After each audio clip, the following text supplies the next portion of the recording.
They were waving for help for 41 minutes before the second strike happened. Can somebody please tell me what is with leftists caring more about the foreign nationals bringing in illegal drugs, killing 100,000 Americans annually, than they do about the 100,000 Americans dying annually due to drug overdose? CBS News is reporting that the survivors were waving and they were trying to get attention before the second strike happened. But hey, since they want to act all morally outraged about this, July 12, 2007, Saeed Chamaud and Namir Noor Eldin, two Reuters employees in Iraq, reporting on the GWAT, the Iraq War, along with 7 other men, were gunned down by an attack helicopter, U.S. attack helicopter. And it wasn't CBS News that exposed the killing of those Reuters employees in Iraq. It was this little site y'all might remember called WikiLeaks, who the United States government, specifically under Obama, then pursued the founder of to the ends of the earth, trapping the man in an embassy in the UK, in I can't remember, maybe it was Venezuela, some South American country's embassy in the UK, trapping him in there for like 5-6 years. Because he told the truth, because he exposed war crimes under Obama. But, Trump and Hegseth are just evil fascist Nazis. Bleh. Oh yeah, and if you want to see the video from the attack chopper, it's called Collateral Red Rum, but flip red rum around. You can probably find it online. Now, I get if you want to be like, well, that was an inactive war zone. They thought they were combatants. It was a mistake. Fine, fair enough. How about Anwar al-Awlaki? Now, I didn't agree with the fella. He was an Islamist, terrorist supporter. So, hey, I'm not really sad that he's dead. But since you want to throw a bitch fit about international law and the Geneva Convention and killing these poor drug traffickers with a double tap strike, I just want to remind y'all that your boy Obama, the Democratic Messiah, directly signed off on the murder of a U.S. citizen, a legal born U.S. citizen, not in an active war zone, but while he stopped to get breakfast.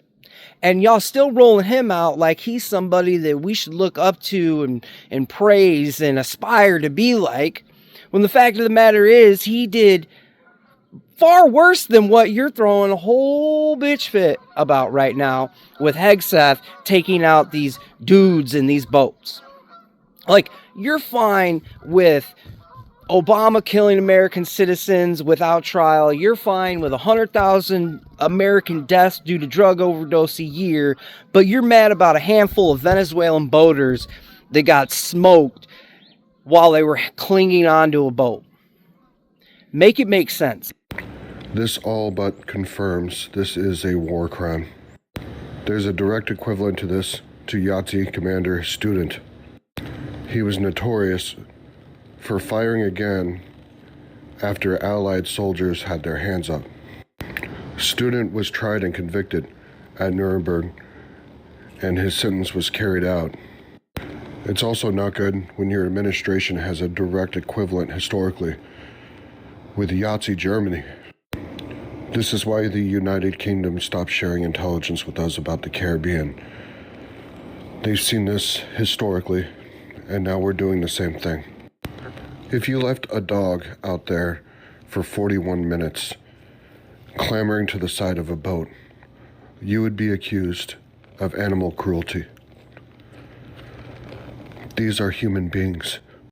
I'm actually really glad he brought this up because, I mean, if he wants to sit here and talk about double tap strikes, going back 45 minutes later to kill these dudes that were hanging onto a boat, well, he still was only having the dudes he meant to kill killed. Obama had a policy of allowing first responders to get there and then launching the second strike, thus taking out civilians pretty intentionally, several hundred times.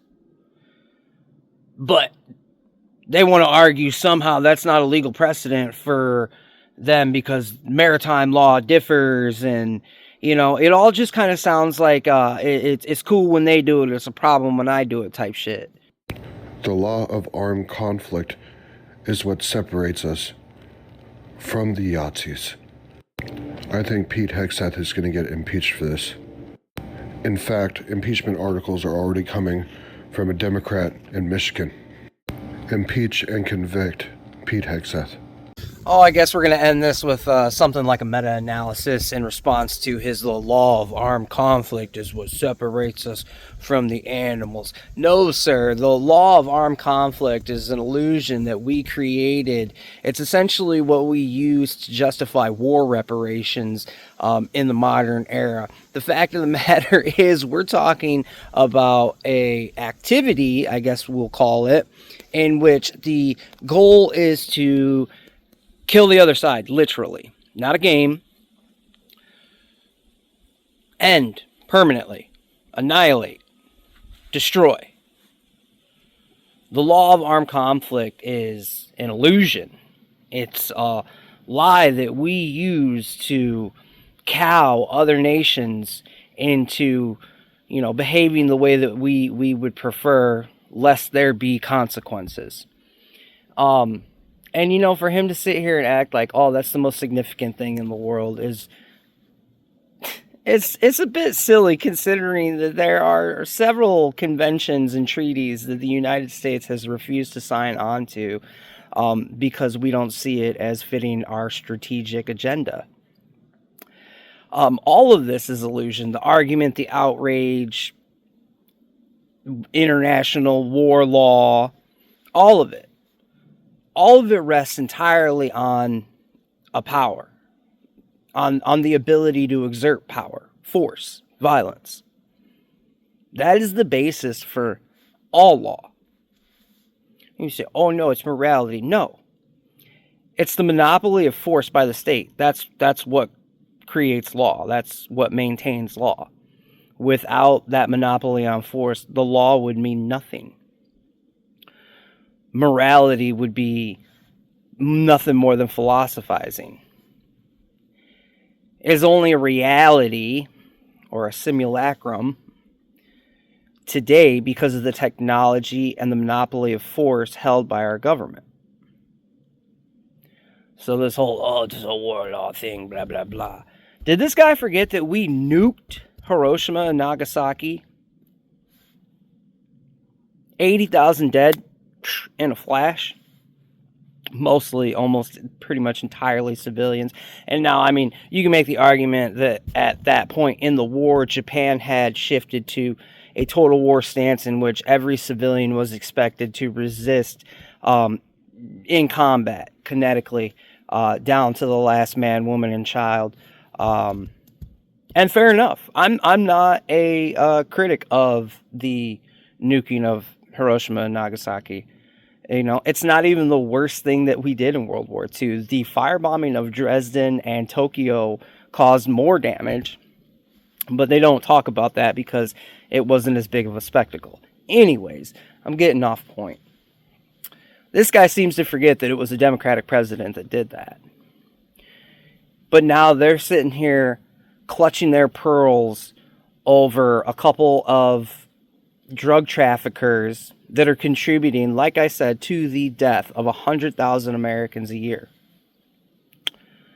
from drug overdoses. That's more than Al-Qaeda ever killed. That's more than the Taliban ever killed. That's more dead Americans on American soil than literally anyone has ever caused. So you guys want to keep making excuses. You guys want to keep on lamenting the death, murder of these drug traffickers. Go ahead, dude. Because the rest of America's sick of this shit, and I don't think you're going to gain the ground that you think you're going to gain with this continued moral outrage tactic. It's time to get the ship in order. Time to make an omelet. Time to crack some eggs.